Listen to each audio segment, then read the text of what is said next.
Oi, oi, oi, tudo bom? Hoje é o terceiro episódio da série Como Morar na Holanda. É uma série que eu criei agora em janeiro, muito especial para você que sonha em morar fora do país. Então, cada semana eu trago uma convidada especial com uma vivência diferente. Na primeira semana, quem falou fui eu e eu contei sobre cidadania italiana, como foi morar na Holanda como uma cidadã europeia. No segundo episódio, na semana passada, eu convidei uma ex-au pair brasileira também para dividir tudo que ela sabia e toda a experiência que ela teve nesse intercâmbio cultural na Holanda. E hoje falaremos sobre o visto de partner, que é o visto de parceiro. Quando você se apaixona por um holandês, por uma holandesa e você decide morar na Holanda junto com essa pessoa.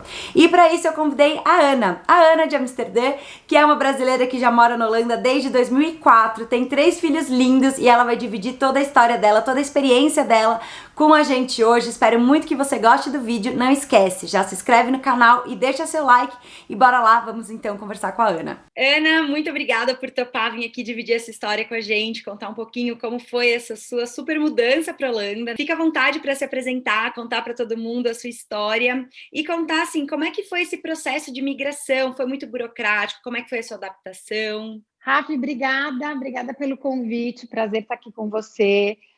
Meu nome é Ana Paula, para quem não me conhece, eu moro na Holanda desde 2004, então em fevereiro agora serão 17 anos morando aqui no país, muito tempo, muito conhecimento. Enfim, dá para escrever um livro aí da minha história toda. Meu marido é holandês, eu conheci meu marido no Brasil. Enfim, foi uma história de amor, a gente se apaixonou, ficou junto e namoramos por distância, aí chegou uma hora que nós tomamos a decisão de ficar juntos, e aí, no caso, quem escolheu vir para cá fui eu, que foi o mais fácil. Então, nessa época, a gente decidiu, ok, vamos morar juntos. Para mim, na época, uma grande vantagem que existe até hoje foi que não precisava casar. Porque na mesma época, eu lembro, uma grande amiga minha passou pela mesma história, conheceu um americano. Só que no caso dela, ela casou, ela foi para os Estados Unidos, casou e foi para os Estados Unidos. E eu pensei, ai meu Deus, eu estava assim, super apaixonada por ele, mas eu falei, nossa, vou ter que casar e ir para lá, não sei se. Muitas Acho mudanças. que muitas mudanças, muitos passos. E aí a Holanda tem isso, essa coisa de parceria. Então, se você tem um relacionamento estável, você pode dar entrada no seu visto, que foi o meu caso. Então, a gente deu entrada no visto. É um processo burocrático? É super burocrático. Tem um monte de papelada, tem documento que você tem que traduzir, juramentar, apostilar hoje em dia. Além disso, tem as regras, né? Assim, você vindo para cá, o teu parceiro vai ser o seu sponsor, que é o seu patrocinador. Então, para a pessoa poder te patrocinar aqui no país, significa que ele ou ela tem que ter uma moradia, tem que ter um salário ou uma renda condizente ao salário mínimo aqui na Holanda. Então, tem toda uma lista de regrinhas que aí você tem que passar por elas para ver se você aceita ou não. A gente vê assim que ao longo dos anos a Holanda tem dificultado um pouco esse processo. Na minha época, eu não tive que fazer o exame de integração civil. O que é o exame de integração civil? A pessoa que tem intenção de morar, de vir aqui para a Holanda, ela tem que aprender o básico do holandês e o básico do país, fazer esse exame, é uma prova, fazer esse teste na embaixada do país de origem. Você passando nesse teste, aí você consegue dar início ao teu processo de visto. Você tem ideia de quanto tempo, mais ou menos, uma média? Que o meu processo na época demorou uns 6 meses, foi super rápido, né? Até relativamente rápido. E aí, quando você recebe o visto, o que você recebe? A embaixada te chama, você vai lá com o teu passaporte, eles colam um adesivo desse tamanho assim, no teu passaporte, que é o MVV, e aí com esse vistão aí, você tem direito a entrar no país. Você tem 3 meses para recolher esse visto e vir para a Holanda, a partir do momento que eles te aceitam. Aprovam no teste civil, tá?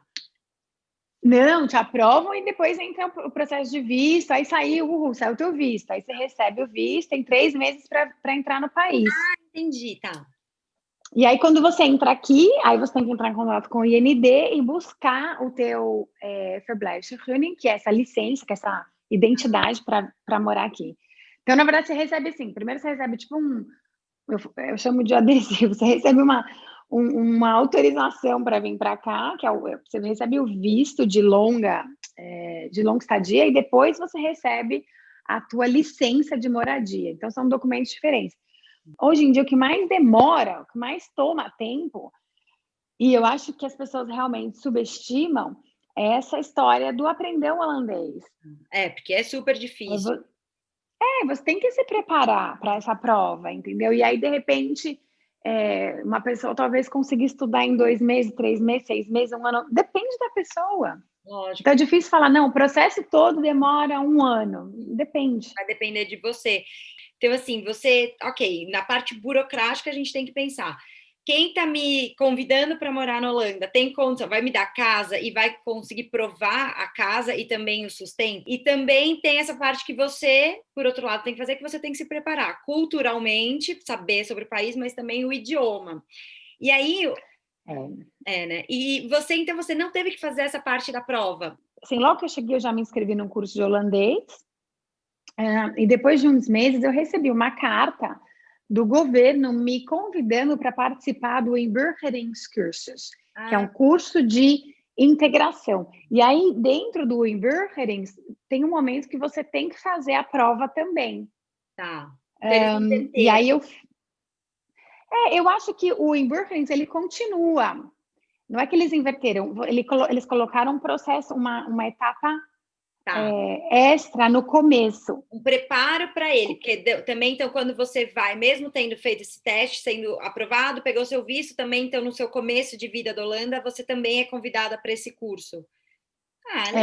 E esse curso, ele é obrigatório, só que aí, no meu caso, como eu já estava estudando holandês, já estava bem avançada, quando eles me chamaram para fazer esse curso, eu quis morrer.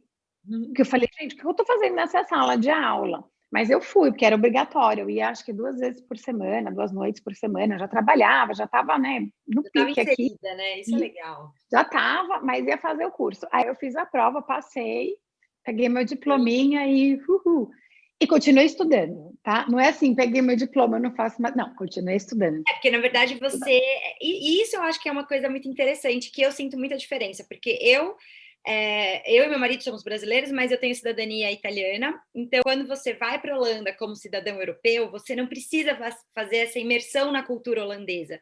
E, de certa forma, você, assim, ainda mais a gente morando em Amsterdã, a gente acaba levando, porque o inglês, você vive com o inglês. Uma das perguntas que eu super recebo durante a consultoria que eu faço é: mas precisa falar o holandês?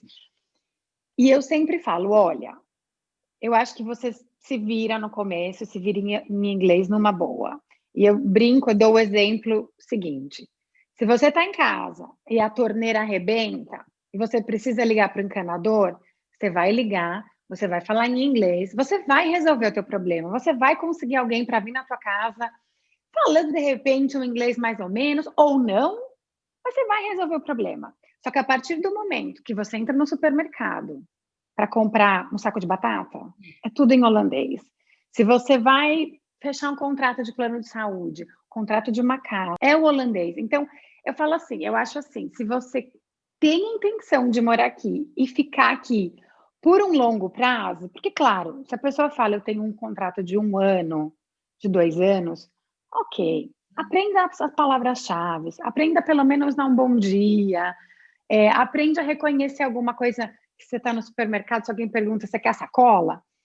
Que seja, para você se virar. Mas se a tua ideia é ficar, tenta, sei lá, tenta se adaptar, tenta aprender um pouco para se adaptar melhor, porque eu acho que é fundamental na adaptação do país. Até porque, assim, uma coisa que eu acho interessante de pontuar é que quando você fala com holandês, né? Até eu vi uma reportagem que a Holanda tem um nível super avançado de inglês para um país que não é nativo. É um dos melhores países não nativos que tem aí a qualidade do inglês. Então, realmente, você vai falar com todo mundo, as pessoas vão te responder em inglês. Só que se você tem um namorado holandês, os amigos dele vão falar holandês, a família vai falar holandês. E eles gostam de falar holandês, porque é o idioma deles. Por melhor que eles falem o inglês, eu trabalhei muito tempo em loja, porque eu conseguia conciliar minha agenda com os tours e a agenda da loja.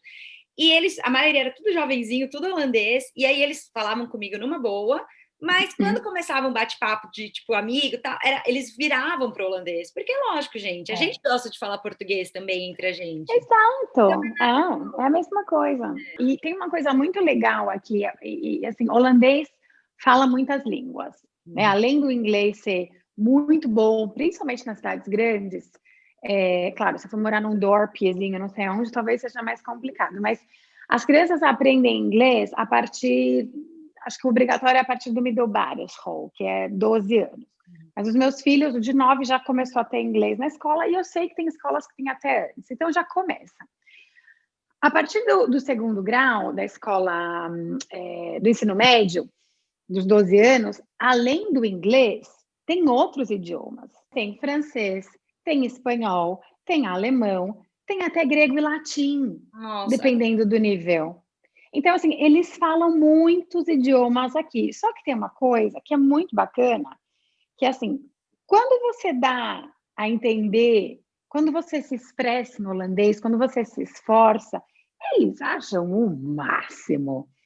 Então, você pode falar aquele holandês macarrônico, com aquele sotaque pesadíssimo, que eles vão achar super legal que você está tentando. Sim. E da sua parte da adaptação, então, quando você mudou, assim, o idioma, fora o idioma, vai, que a gente sabe que o idioma é muito difícil, mas se não, tirando o idioma, qual outra parte da adaptação, assim, que você lembra que fala, nossa, isso me pegou? Você tem alguma? Tem várias. Tem parte boa e parte, não vou dizer ruim, mas eu acho que tem a parte positiva e negativa. Eu acho que a parte, vou começar com a positiva. A parte positiva é aquela sensação de liberdade maravilhosa que a gente tem aqui.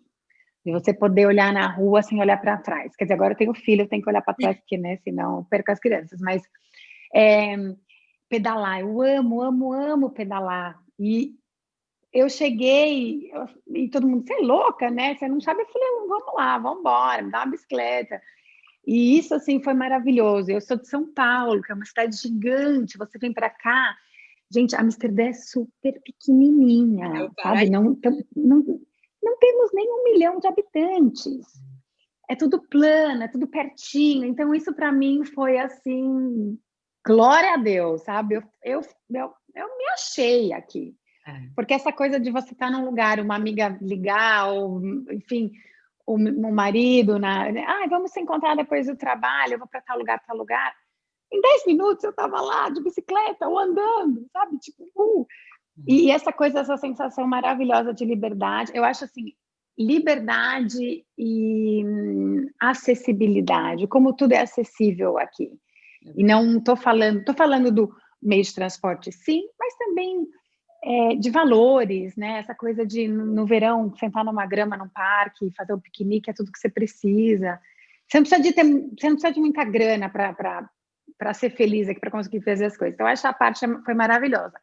Eu acho que a parte mais difícil para mim, na adaptação, foi a questão cultural. Eu acho que foi a parte do individualismo. Eu vim nova, eu tinha 23 anos quando eu cheguei, eu tinha meus amigos no Brasil, a minha família, a minha carreira, a minha vida cheia de coisa para fazer, e de repente você chega num país novo, maravilhoso, Zerado. Fala, o que eu vou fazer hoje?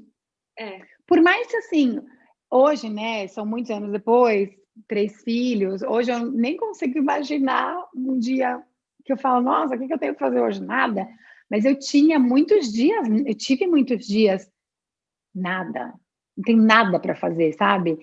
E até você conseguir criar uma vida, criar a tua rotina, custa um tempo, né? E não tô falando assim, semana que vem. Não, gente, assim, e você tem que se dar também esse tempo, sabe? Acho que você tem que... Põe na tua cabeça que os primeiros, sei lá, 3 meses, você vai ralar, você tem que se adaptar. E aqui, além disso, a cultura deles, eles são individualistas mesmo, assim, eles prezam muito a liberdade deles. Hoje é uma coisa que eu entendo muito melhor, se bobear, sou até pior que eles, sabe? Porque, assim, é aquela coisa, eu brincar, assim, no Brasil eu falava, sei lá, acordava no fim de semana e falava para as minhas irmãs, o que a gente vai fazer hoje? Sabe? Não era tipo... E aqui é muito assim, o que eu quero fazer hoje? Eu vou dar uma volta no parque. Você quer vir? Legal. Se você não vier, problema seu, eu vou. Então, para mim, isso foi um pouco um choque, assim, tanto com o meu marido, mas assim, com amigas que eu fiz. Eu sempre fui muito do todo mundo junto. Vem, galera, oba-oba, o que a gente vai fazer? Qual que é a programação do fim de semana? Lógico que você tem isso com amigos aqui, não é isso? Mas aqui é tudo mais programado, tudo com mais antecedência, tem os horários que são mais respeitados. No Brasil, sei lá, dá uma festa, se a pessoa chegar 2 horas depois, chegou, e daí? Chegou, é! Pelo Não, menos chegou. não Aqui tem essa.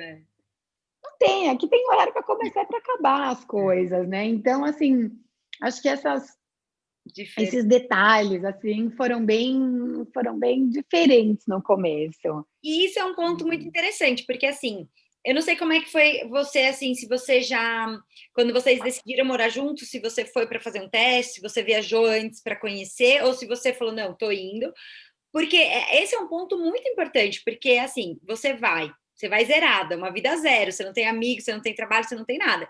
Por mais independente que você seja, o seu começo, você vai acabar sendo muito dependente do seu parceiro, porque você Vai. precisa fazer as coisas com ele, passear com os amigos dele, e se eles têm essa personalidade mais individualista, como é que foi tudo isso? E aí aproveito para te pedir assim, qual dica, qual conselho você daria para uma pessoa nessa situação hoje? Dica aí seria, primeiro, aceitar. Aceita que esse período vai ser assim mesmo. Tenha isso em mente. Se prepare psicologicamente, emocionalmente para isso. Porque vai demorar, mesmo que você chegue aqui podendo trabalhar, né?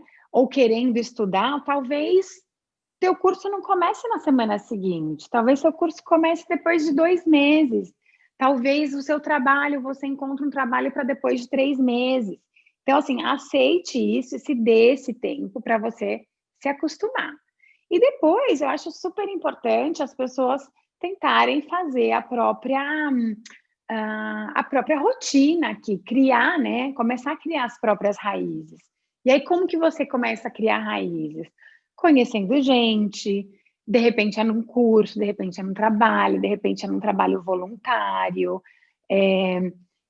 É aos poucos, é pouco a pouco. E aí demora, assim, sabe? Eu acho que para mim o primeiro ano foi maravilhoso por um lado, porque era um ano de descoberta, de conhecimento. Eu estava assim turistando pela cidade, eu achava tudo lindo, maravilhoso. Até hoje ainda acho, mas muita coisa linda, maravilhosa. Mas eu estava assim, nossa, tenho love com Amsterdã, com tudo, com o meu holandês, com Amsterdã, com o país, com tudo. Então foi assim um ano muito lindo, mas também foi um ano muito duro, porque, né, você deixa tua família, você deixa teus amigos, você deixa um trabalho, você troca um pouco o certo pelo incerto. E isso custa, né? E você acha que, assim, o ideal, se possível, é você, por exemplo, vai como turista, porque como turista brasileiro a gente pode ficar até 90 dias, faz uma vivência para ver se não é uma cilada, né? Até porque às vezes, sei lá, um amor de carnaval pode ser, né, mil maravilhas, mas viver com a pessoa às vezes não é, né? E depois talvez fazer o visto, você acha ou não? Se a pessoa tiver condição, sim, venha. Lógico, venha, tenta conhecer, tenta ficar o máximo que puder, ver onde a pessoa mora, como é que Faz um funciona. test drive, né? Exato, faça um test drive, entendeu? De repente você fala, nossa, sei lá, é muito diferente essa coisa de estar apaixonado nas férias do que estar apaixonado no dia a dia, com trabalho, com mau humor, com frio, chuva, enfim. Eu fui para Holanda para fazer o meu test drive, fiquei 3 meses. Nossa, amei. É isso mesmo, a gente tem conexão, amei o país também, né? Porque a gente casa também com o país. E me adaptei ao clima, gostei realmente. Quero fazer o processo de visto de partner. Eu posso fazer esse processo estando na Holanda como turista, vai? Ainda tem um mês para terminar meu visto de turista. Eu tenho que voltar para o Brasil para dar entrada. Ah, tá. É que assim, esse processo vai acontecer no teu país de origem. Você até pode dar entrada aqui no sentido de, você está na Holanda, teu parceiro está aqui, marca uma horinha no IND. para conversar, para entender o processo, por exemplo.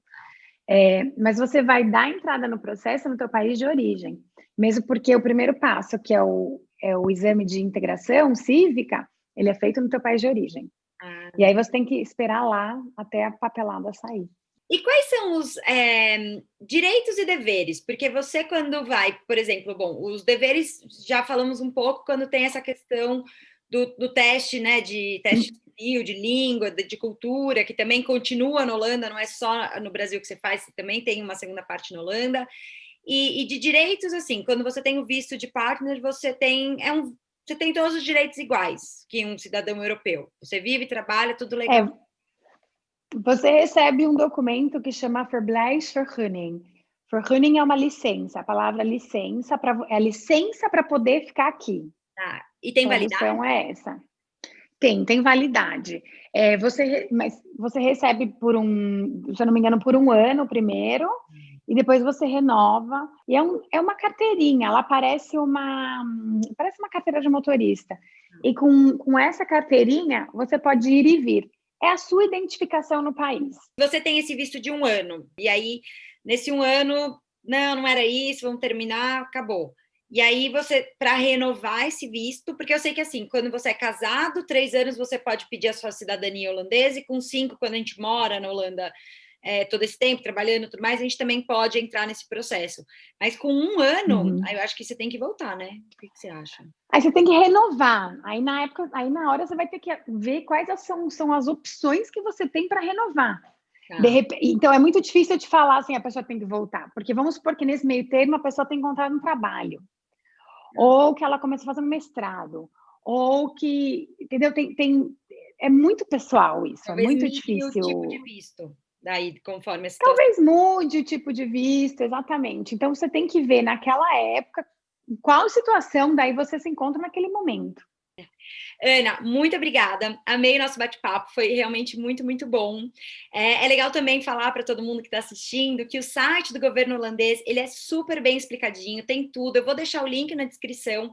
Mas, assim, às vezes, se você contar com uma assessoria que fala o seu idioma, que está lá, que entende, que fala também o idioma do país, como é o caso da Ana, pode ser, assim, sem dúvida, uma mão na roda. Então, por isso que, gente, todos os contatos da Ana estão na descrição. Eu que te agradeço. Foi uma delícia esse bate-papo. Acho que a gente podia ficar conversando aqui mais um tempão de vários assuntos. Obrigada pelo convite, mais uma vez, por essa oportunidade. Se ficou alguma dúvida, quem quiser falar comigo, bom, você vai deixar meus contatos aqui. Eu sou bem fácil de achar e vamos bater um papo. E esse foi o vídeo de hoje, eu espero muito que você tenha gostado da conversa, do bate-papo que a gente teve aqui com a Ana. E semana que vem tem mais, semana que vem falaremos sobre carreira internacional. Então fica ligado, já ativa o sininho aqui do ladinho no vídeo para que você receba a notificação e assista em primeira mão o conteúdo que eu trago aqui com muito carinho para vocês. Um grande beijo e até o próximo vídeo.